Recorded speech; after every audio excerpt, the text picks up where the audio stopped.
அன்பு குழந்தைகளுக்கு என் இனிய வணக்கங்கள். என்ன குட்டீஸ், எல்லாரும் நல்லா இருக்கீங்களா? பாதுகாப்பா இருக்கீங்களா? எல்லாரும் நலமாகவும் பாதுகாப்பாகவும் இருக்கிறீங்க அப்படின்னு நம்புகிறோம். நாங்களும் நலமாகவும் பாதுகாப்பாகவும் இருக்கிறோம். ஓகே குட்டீஸ், இப்போ என்ன செய்ய போகிறோம்? என்ன பாடம் படிக்க போகிறோம்? கணக்கு. கற்கண்டு கணக்கு, இனிக்கும் கணக்கு பாடம் படிக்க போகிறோம். கணக்கில் என்ன பாடம் படிக்க போகிறோம் பார்க்கலாமா? ஆரம்பிக்கலாமா? பாட்டு பாடணுமே. பாட்டு பாடி ஆரம்பிக்கலாமா? எல்லாரும் ரெடியா? ஓகே. உங்களுக்கு பிடிச்ச பாட்டு தான் நீங்கள் 1வது படிக்கும்போது பாடின பாட்டு தான். ஈஸியான பாட்டு, சிம்பிளான பாட்டு, எப்போவுமே மறந்துருக்க மாட்டீங்க இந்த பாட்டை. இந்த பாட்டு பாட ஆரம்பிக்கலாமா? ஓகே, ஸ்டார்ட் பண்ணலாமா? அணிலே அணிலே ஓடிவா, அழகிய அணிலே ஓடிவா, கொய்யா மரம் ஏறிவா, குண்டு பழம் கொண்டு வா, பாதி பழம் உன்னிடம், பாதி பழம் என்னிடம், ஜாலியாக இருவரும் கொறித்து கொறித்து தின்னலாம். இந்த பாட்டு கேட்டிருக்கீங்க தானே? பிடிக்கும் தானே? ஓகே. இந்த பாட்டுல யாரை கூப்பிட்டோம்? அணில். அணிலை கூப்பிட்டோமா? அணில் நம்மளுக்காக என்ன கொண்டு வந்தது? பழம். என்ன பழம்? குண்டு பழம், கொய்யாப்பழம் கொண்டு வந்தது. அந்த கொய்யாப்பழத்தை என்ன செஞ்சோம் நம்ம? பாதி பழம் உன்னிடம், பாதி பழம் என்னிடம் அப்படின்னு சொல்லிட்டு பிரிச்சுக்கிட்டோம். இப்ப பிரிக்கலாமா? கொய்யாப்பழம் உங்க முன்னாடி இருக்கா? தெரியுதா? ஓகே, அந்த கொய்யாப்பழத்தை பிரிக்கலாமா? ஒரு கோடு போட்டு பிரிச்சாச்சு. பாதி பழம் அணிலுக்கு, பாதி பழம் பாப்பாவுக்கு. பழத்தை கோடு போட்டு பிரிச்சிருக்கமா? இந்த பக்கம் இருக்கிற பழமும் அந்த பக்கம் இருக்கிற பழமும் ஒரே மாதிரி இருக்கா? ரெண்டும் சரிசமமா இருக்கா? தெரியுதா உங்களுக்கு? ஓகே. இப்போ கொய்யா மரத்துல ஏறி வந்துச்சா அணில்? கொய்யா மரத்துல வேற என்ன இருக்கும்? மரத்துல வேற என்னென்ன பார்ப்பீங்க? இலைகள். Very good. அந்த இலைகள் ஒரே மாதிரி இருக்குமா? அது மரத்துக்கு மரம் வேறுபடும். வேறுபடும் தானே? அந்த வேறுபட்ட இலைகளை தான் இப்ப பார்க்க போறோம். பார்க்குறீங்களா? முதல்ல ஒரு இலை பாருங்க. இப்படி ஒரு இலை இருக்கலாம். கொய்யா பழத்தை நடுவுல கோடு போட்டு பாதி பழம் அணிலுக்கு, பாதி பழம் பாப்பாவுக்கு அப்படின்னு பிரிச்சோமா? இந்த கோடு தான் ஏற்கனவே படிச்சோம் இல்லையா? இந்த கோடுக்கு பேர் உங்களுக்கு தெரியுமே, சொல்லுங்க பாப்போம். இந்த கோடுக்கு பேர் என்ன? சமச்சீர் கோடு அப்படின்னு படிச்சீங்க இல்லையா? சமச்சீர் கோடுன்னா என்ன? ஒரு உருவத்தையோ ஒரு வடிவத்தையோ சமமா பிரிக்கிற கோடு சமச்சீர் கோடு அப்படின்னு படிச்சீங்க இல்லையா போன பகுதியில்? இப்போ அந்த சமச்சீர் கோடு எப்படி போடணும், அதை நம்ம சமச்சீர் உருவங்களை நம்ம உருவாக்க முடியுமா அப்படின்றத தான் இன்னைக்கு படிக்க போகிறோம். படிக்கலாமா? இப்போ பழத்தை 2ஆ பிரித்தோமா? இப்போ என்ன வந்திருக்கு? இலை. இலையை என்ன செய்கிறோம்? இலைக்கு நடுவில் ஒரு சமச்சீர் கோடு போடுறோம். அதை 2 சம பகுதியாக பிரிக்கிறோம். அதாவது அதுக்கு என்ன படிச்சிங்க? ஒரு பாதி மற்றொரு பாதியின் பிரதிபலிப்பு அப்படின்னு படிச்சிங்க இல்லையா? ஒரு பாதி மற்றொரு பாதியின் பிரதிபலிப்பு அப்படின்னு படித்தோம் இல்லையா? அதுதான். இப்போ இலைய சமச்சீர் கோடு போட்டு படித்தோம். அடுத்தது என்ன படம்? பிளேடு. பிளேடை சமச்சீர் கோடு போட்டு பிரித்தோம். 2 கோட்டுக்கு அந்த பக்கமும், இப்போ பிளேடில் பாருங்க, கோட்டுக்கு மேலேயும் கீழேயும் சமமாக இருக்கு. அது ஏற்கனவே படித்தோம் தானே. அடுத்தது வாவ், உங்களுக்கு பிடிச்ச வண்ணத்து பூச்சி. வண்ணத்து பூச்சியை பார்த்தோமா, வண்ணத்து பூச்சியை பிரித்து பார்த்தோமா, 2 பக்கமும் சமமாக இருக்கிறது பார்த்தோம் இல்லையா, சமச்சீர் கோடு. அடுத்து பாரு, அடுத்து என்ன வந்திருக்கு, நம்மளுடைய உடம்ப நீங்க கண்ணாடியில பார்த்திருப்பீங்க இல்லையா. இப்படி உடம்புக்கு நடுவுல ஒரு கோடு போட்டா இந்த பக்கமும் அந்த பக்கமும் ஒரே மாதிரி இருக்கும் இல்லையா. அதனாலதான் அதுக்கு பேரு, அந்த கோடுக்கு பேர் என்ன சொன்னோம், சமச்சீர் கோடு அப்படின்னு சொல்றோம். இப்போ அந்த சமச்சீர் கோடு போட்டு பிரிச்சுட்டோம், அந்த உருவங்கள் எல்லாமே சமமாக இருந்துச்சுன்னா, அதாவது ஒரு பாதி மற்றொரு பாதியின் பிரதிபலிப்பாக இருந்துச்சுன்னா அந்த உருவங்களை என்னன்னு சொல்லி படித்தோம், வெரி குட், சமச்சீர் தன்மை உள்ள உருவங்கள் அப்படின்னு படித்தோம் இல்லையா. அப்போ இப்போ சமச்சீர் தன்மை உள்ள உருவங்கள் என்னென்ன அப்படின்னு கேட்டால் உங்களுக்கு சொல்ல தெரியும் இல்லையா. என்னென்ன, இலை, சொல்லுங்க, வண்ணத்து பூச்சி, பிளேடு, அப்புறம் வேற என்ன பார்த்தீங்க, மனித உடல். இது எல்லாமே சமச்சீர் தன்மை உள்ள உருவங்களுக்கு எடுத்துக்காட்டா சொல்லலாம். ஆனால் இது மட்டும் இல்லை, நடைமுறை வாழ்க்கையில் உங்களை சுற்றி இருக்கிற பொருள்கள் எல்லாத்தையும் பாருங்க, அதில் என்னென்ன சமச்சீர் தன்மை உள்ள பொருள்கள் இருக்கு அப்படிங்கிறது நீங்களே கண்டுபிடிக்கலாம். கண்டுபிடிக்க தெரியும் தானே, ஏன்னா போன பகுதியிலேயே இதெல்லாம் படிச்சிட்டோம் சரியா. இப்போ அந்த சமச்சீர் தன்மை உள்ள உருவங்களை நாம் உருவாக்க முடியுமா அப்படின்றத தான் படிக்க போறோம் சரியா. இப்போ யார் வந்திருக்காங்க உங்களை பார்க்க பாருங்க, வாத்து. வாத்து எங்க இருக்கு, தண்ணிக்குள்ள இருக்கு. தண்ணிக்குள்ள ஜாலியா நீச்சல் அடிச்சிட்டு இருக்கு. அப்போ தண்ணிக்குள்ள நீச்சல் அடிச்சிட்டு இருக்கும்போது, ஸ்மூத்தா ஸ்விம்மிங் பண்ணிக்கிட்டு இருக்கும்போது அதோட உருவம் தண்ணியில தெரியுமா, தெரியுது பாருங்க.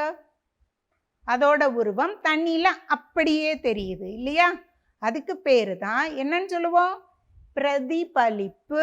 வாயில சொல்லி பழகணும், திருப்பி திருப்பி மிஸ் சொல்லும்போது நீங்க திருப்பி திருப்பி சொல்லி பழகணும். ஏன்னா இது புது வார்த்தை, இந்த வார்த்தையை நீங்க நடைமுறை வாழ்க்கையில உபயோகப்படுத்த மாட்டீங்க. அதனால அந்த வார்த்தையை திருப்பி திருப்பி சொல்லும்போது தான் மனசுல நல்லா பதியும். அதனால சொல்லுங்க பார்ப்போம், பிரதிபலிப்பு. வாத்தோடைய உருவத்துடைய பிரதிபலிப்பு தண்ணிக்குள்ள தெரியுது.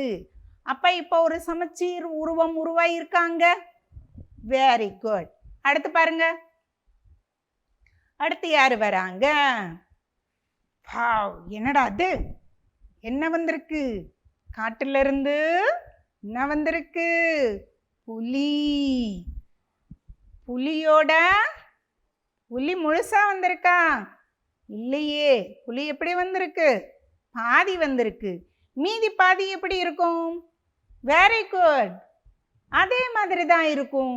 அதுதான் சமச்சீர் தன்மையோடைய, ஏன் சமச்சீர் தன்மை படிக்கிறோம் அப்படின்றதுக்கான காரணம் என்ன அப்படின்னா, ஒரு பொருளோடைய பாதி நம்மளுக்கு தெரிஞ்சதுன்னா மீதி பாதி என்னவா இருக்கும் அப்படின்னு சொல்லிட்டு நம்மளால கற்பனை பண்ண முடியும் சரியா. அந்த கற்பனை பண்ணி இப்போ அடுத்த பாதி வந்துருச்சு, புலியோட முழு உருவம் வந்துருச்சா, வெரி குட். இப்போ இந்த சமச்சீர் உருவங்களை நம்ம செய்ய முடியுமா அப்படின்னா ஈஸியாக செய்யலாம். எப்படி செய்யலாம், இப்போ இப்படி ஒரு பேப்பர் எடுத்துக்காங்க சரியா. இந்த பேப்பர் எடுத்து இதை இப்படி மடிக்கணும். முதல்ல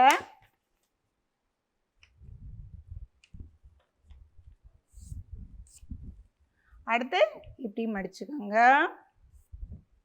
அடுத்தது இன்னொரு மடிப்பு, மடிச்சுட்டு இதை என்ன செய்ய போறோம் தெரியுமா, கட் பண்ண போறோம். எப்படி கட் பண்ண போறோம் அப்படின்னா இது மாதிரி மடிச்சுக்கோங்க. மடிச்சுட்டு அதில் ஒரு வளையம் வரைஞ்சிக்கோங்க. இப்படி ஒரு வளையம் வரைஞ்சிட்டு இந்த வளையத்தை நம்ம கட் பண்ணி எடுக்க போகிறோம். எப்படி என்ன செய்ய போகிறோம்? கட் பண்ணி எடுக்க போகிறோம். உங்களுக்காக கட் பண்ணி வச்சுருக்கேன். இது மாதிரி கட் பண்ணி வச்சுக்கணும்.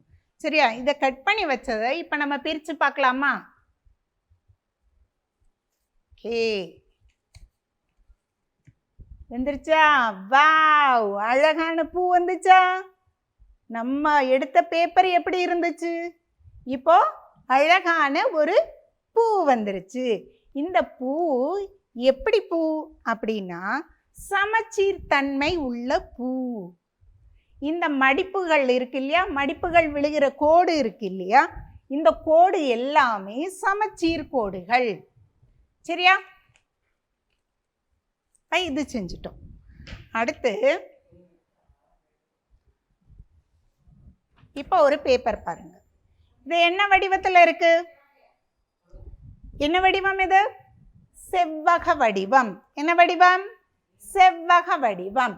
செவ்வக வடிவத்தை இதில் நம்ம சமச்சீர் கோடு போட போகிறோம். இது சமச்சீர் தன்மை உள்ளதா அப்படின்னு பார்க்க போகிறோம்.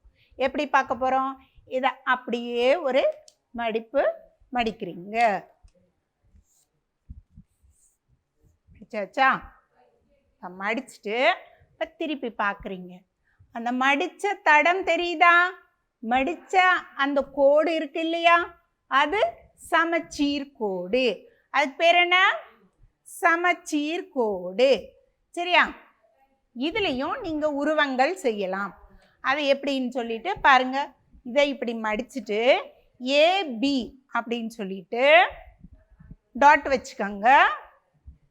அந்த டாட்டை வச்சு இது மாதிரி இலை வரைஞ்சிக்கோங்க. அந்த இலையை என்ன செய்யுங்க, அப்படியே கட் பண்ணி எடுங்க. கட் பண்ணி எடுத்தா என்ன வருது? பிரிச்சு பாருங்க. ஒரு அழகான உருவம் வந்திருக்கா? நம்ம செஞ்சது பாதி வேலை தான், மீதி வேலை அதுவா செஞ்சிருச்சு. அப்படிதானே? முழு உருவம் நம்மளுக்கு கிடைச்சிருச்சு. ஸோ இது மாதிரி வேலையெல்லாம் செய்யறதுக்காக நம்மளுக்கு சமச்சீர் உருவங்கள் உதவி செய்யுது. அதாவது ஒரு வேலையை திருப்பி திருப்பி செய்யணும் அப்படின்னா அந்த வேலை ஒரே மாதிரி வேலை. அதாவது பேப்பர் கட் பண்ணுறதே வச்சுக்கலாமா? பேப்பரில் ஒரு பூ கட் பண்ணணும், இதே மாதிரி 10 பூ கட் பண்ணணும் அப்படின்னா ஒரே மாதிரி 10 பூ கட் பண்ணுறதுக்கு நம்ம 10 தடவை கட் பண்ண வேண்டிய அவசியம் இல்லை. அந்த பூ சமச்சீர் பூவாக இருந்துச்சுன்னா அதை மடித்து அதோட உருவத்தை கட் பண்ணாலே நம்மளுக்கு 10 பூ ஈஸியாக கிடைச்சிரும். ஓகேவா குட்டீஸ்? அடுத்து இப்போ கண்ணாடியில நீங்கள் எல்லாரும் உங்கள் முகத்தை பார்த்துருப்பீங்க இல்லையா? இப்போ நம்ம கண்ணாடியை வச்சு என்ன செய்ய போகிறோம்? சமச்சீர் உருவங்களை உருவாக்க போகிறோம். எப்படின்னு பார்க்கலாமா? கண்ணாடி உங்களுக்கு தெரியுதா? இப்போ பாருங்க, மிஸ்ஸு ஒரு படம் வச்சுருக்கேன் கையில். இந்த படத்தை கண்ணாடி பக்கத்தில் வைக்கிறேன். பாருங்க, கண்ணாடிக்குள்ளே பாருங்க. கண்ணாடிக்குள்ளே என்ன தெரியுது? அதே மாதிரி ஒரு உருவம்.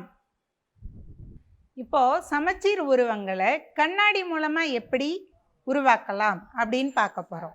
இப்போ பாருங்க, படத்தில் பாருங்க, அந்த பேப்பரில் ஒரு வண்ணத்து பூச்சி முழுசாக தெரியுதா?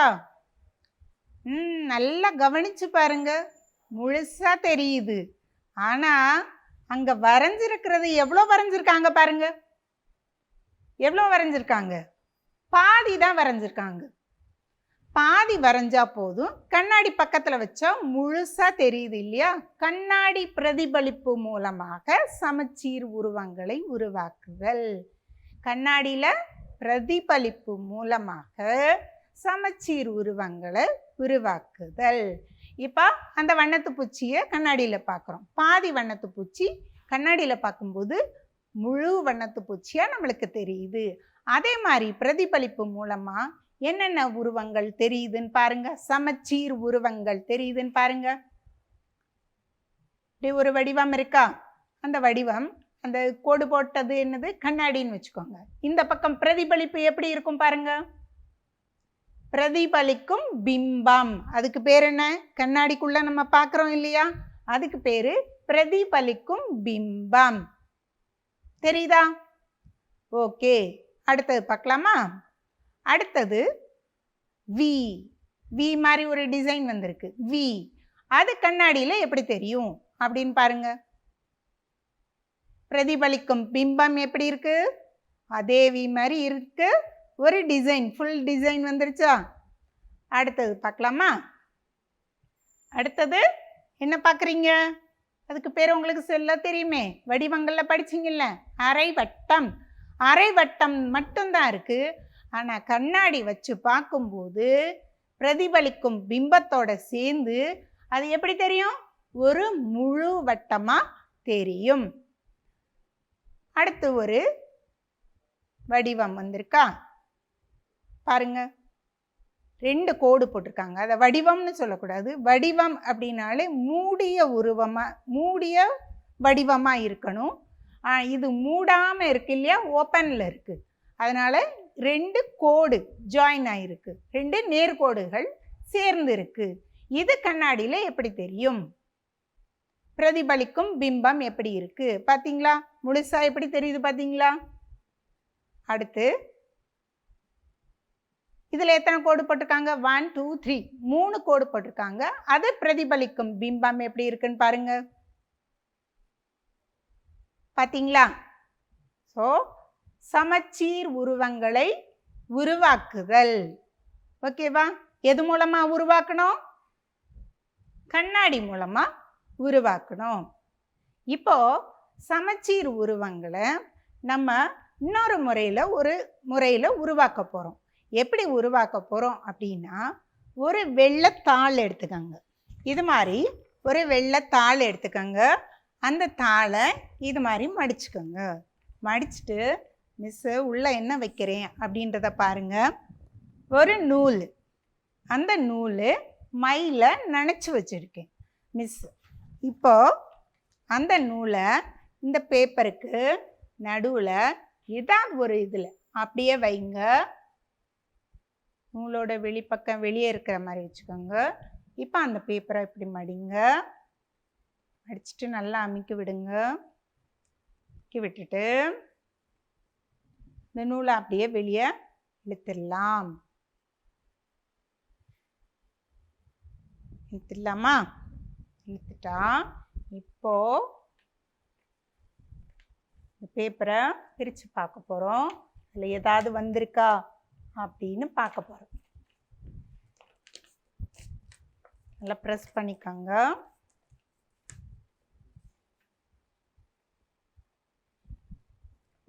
ஓப்பன் பண்ணி பார்த்தீங்களா? ஒரே மாதிரி 2 உருவம் வந்திருக்கா? இதுதான் சமச்சீர் உருவங்களை மையிடல் மூலம் உருவாக்குதல். ஓகேவா? அடுத்து என்னன்னு பாருங்க. அடுத்து என்ன வந்திருக்கு உங்க முன்னாடி? கனசதுரம். என்னது அது? என்ன உருவம் அது? அந்த உருவத்துக்கு பேர் என்ன? கனசதுரம். இந்த கனசதுரம் எப்படி வரையலாம்? அந்த கனசதுரத்தை முன்னாடி பார்க்கும்போது எப்படி இருக்கும் அப்படின்னு பார்க்கலாமா? கனசதுரத்தை கரெக்டாக முன்னாடி நின்று பார்த்தீங்கன்னா என்ன வடிவம் உங்களுக்கு தெரியும்? Very good. ஒரு சதுரம் தெரியுமா? ஒரு சதுர வடிவம் தெரியும். முன்னாடி இருந்து பார்த்தா ஒரு சதுர வடிவம் தெரியும். அதுக்கு பின்னாடி எப்படி இருக்கும்? அதே மாதிரி ஒரு கனசதுரம் இருக்கும். சரியா? சமச்சீர் வடிவங்கள், சமச்சீர் உருவங்கள் ஏன் படிக்கிறோம் அப்படின்றதுக்கான இது ஒரு காரணம். நம்ம முன்னாடி ஒரு பொருளை பார்த்தோம்னா பின்னாடி அதோட சமச்சீர் தன்மையுள்ள வடிவம் பின்னாடி இருக்கும். அதை கற்பனை பண்ணியே நம்ம வரையலாம். இப்போ நம்ம கனசதுரத்தை முன்னாடி பார்க்கும்போது ஒரு சதுர வடிவம் தெரியும். அந்த சதுர வடிவத்தை முதல்ல வரைகிறோம். அதே மாதிரி சமச்சீர் தன்மையுள்ள வடிவம் பின்னாடி இருக்கும். அதையும் நம்ம பின்னாடி வரைஞ்சிட்டோம் அப்படின்னா கனசதுரத்தை வரைகிறது நம்மளுக்கு ஈஸியாக இருக்கும். ஈஸியாக வரைஞ்சிட்டோமா? முன்னாடி ஒரு சதுரம், அதே சமச்சீர் தன்மையுள்ள சதுரம் பின்னாடி இருக்கு. அதை எல்லாத்தையும் அதே மாதிரி தான் எல்லா பக்கமும் இருக்கும் கனசதுரத்துக்கு. அப்படித்தானே குட்டீஸ்? எல்லா பக்கமும் இருந்து பார்த்தாலும் என்ன வடிவம் தெரியும்? சதுர வடிவம் தெரியும். கனசதுரம். ஓகேவா? அடுத்து என்ன வருதுன்னு பாருங்க. இது என்ன உருவம்? இத வடிவம்னு கேட்கணுமா உருவம்னு கேட்கணுமா? Very good. உருவம். என்ன உருவம்? கன செவ்வகம். என்ன உருவம்? கன செவ்வகம்.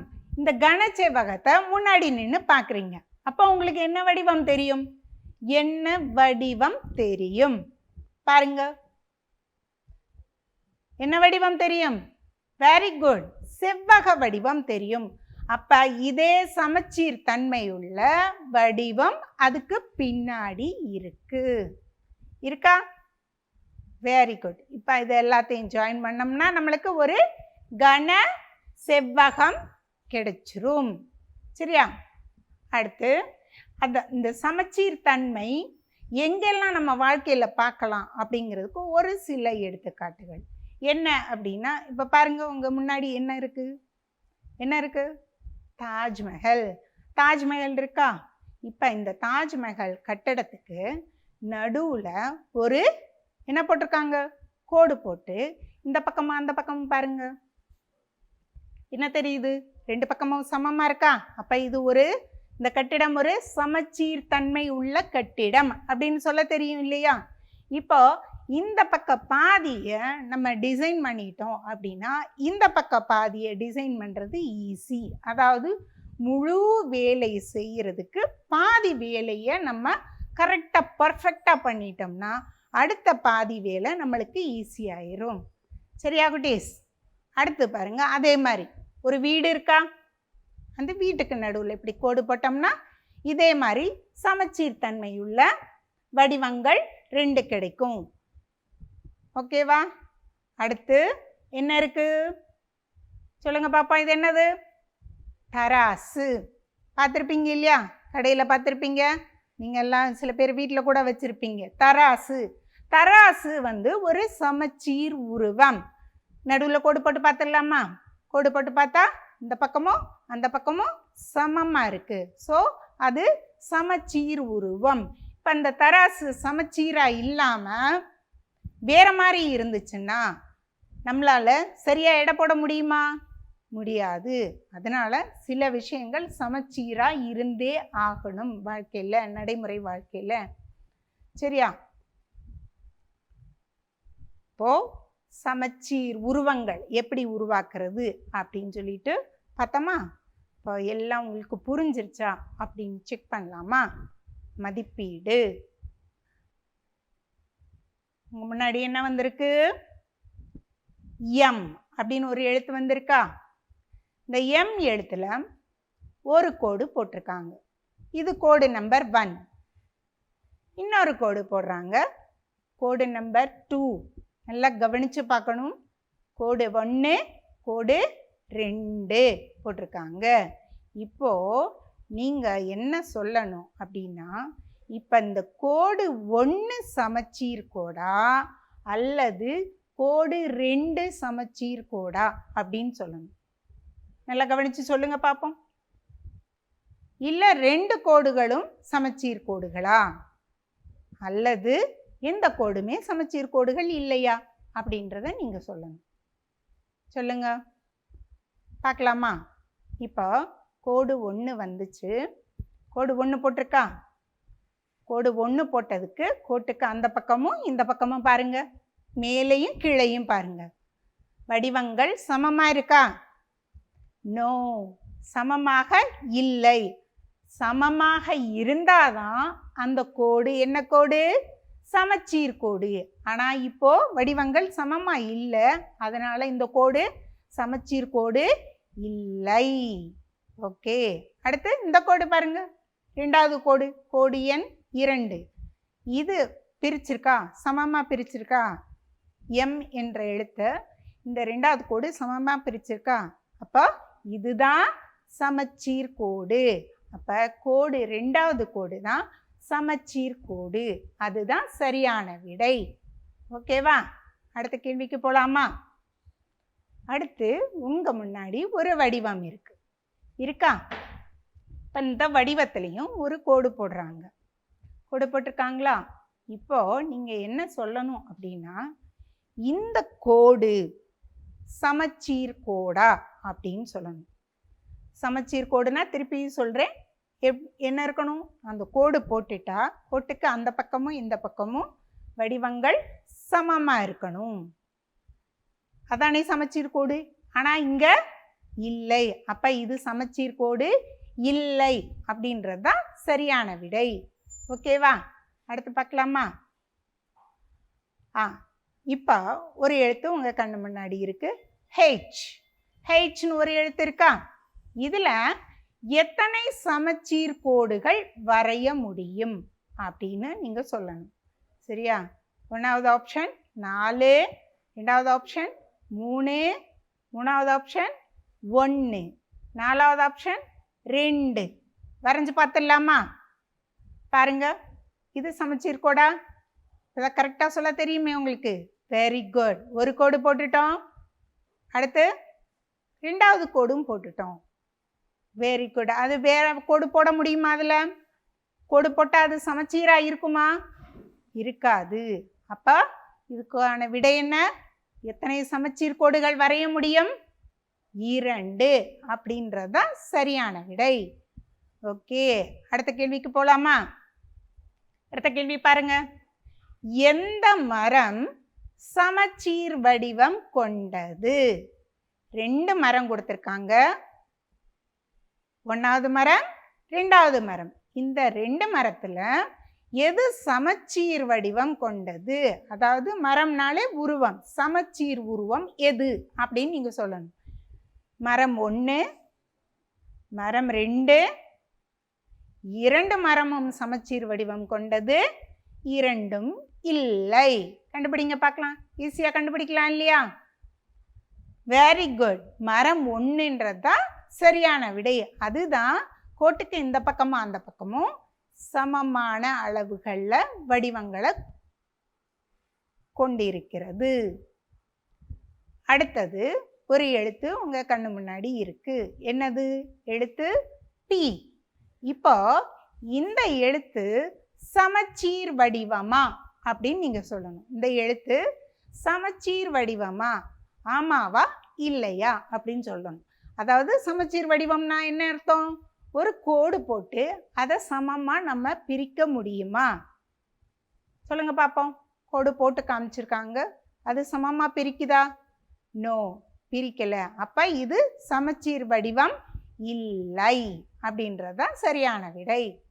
இப்போது இது வரைக்கும் சமச்சீர் தன்மைனா என்ன, சமச்சீர் கோடுனா என்ன, அதை நம்ம ஏன் தெரிஞ்சுக்கணும், அதை எப்படி உருவாக்கலாம், எத்தனை வகையில் உருவாக்கலாம், அது எல்லாத்தையும் நல்லா படிச்சிட்டோம். படிச்சிட்டிங்க தானே? புரிஞ்சுக்கிட்டீங்க தானே? இப்போ நீங்கள் என்ன செய்யணும் அப்படின்னா, உங்கள் நடைமுறை வாழ்க்கையில் உங்களை சுற்றி இருக்கிற பொருள்களை பார்க்கணும். அதில் எதெல்லாம் சமச்சீர் தன்மை இருக்குது, எதுலெல்லாம் இல்லை அப்படின்னும் பார்க்கணும். இன்னொரு முக்கியமான விஷயம், அதில் சமச்சீர் தன்மை இல்லை அப்படின்னா, இப்போ ஒரு நாற்காலி எடுத்துக்காங்க. நாற்காலிக்கு எத்தனை கால்கள் உண்டு? 4 கால் இருக்கா? 4 கால்கள் நாற்காலிக்கு. இப்போ அந்த 4 கால்களில் 2 கால்கள் கொஞ்சம் குட்டையாகவும் 2 கால்கள் சரியான உயரத்துலையும் இருந்துச்சுன்னா, அதாவது சமச்சீர் தன்மை இல்லாமல் இருந்துச்சுன்னா, நம்ம அதில் உட்கார முடியுமா?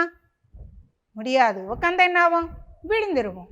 ஸோ சமச்சீர் தன்மை ஏன் இருக்கணும், இல்லாட்டி என்ன ஆகும் அப்படின்னு சொல்லிட்டு உங்களை சுற்றி இருக்கிற பொருள்களில் நீங்கள் கவனித்து பார்க்கணும்.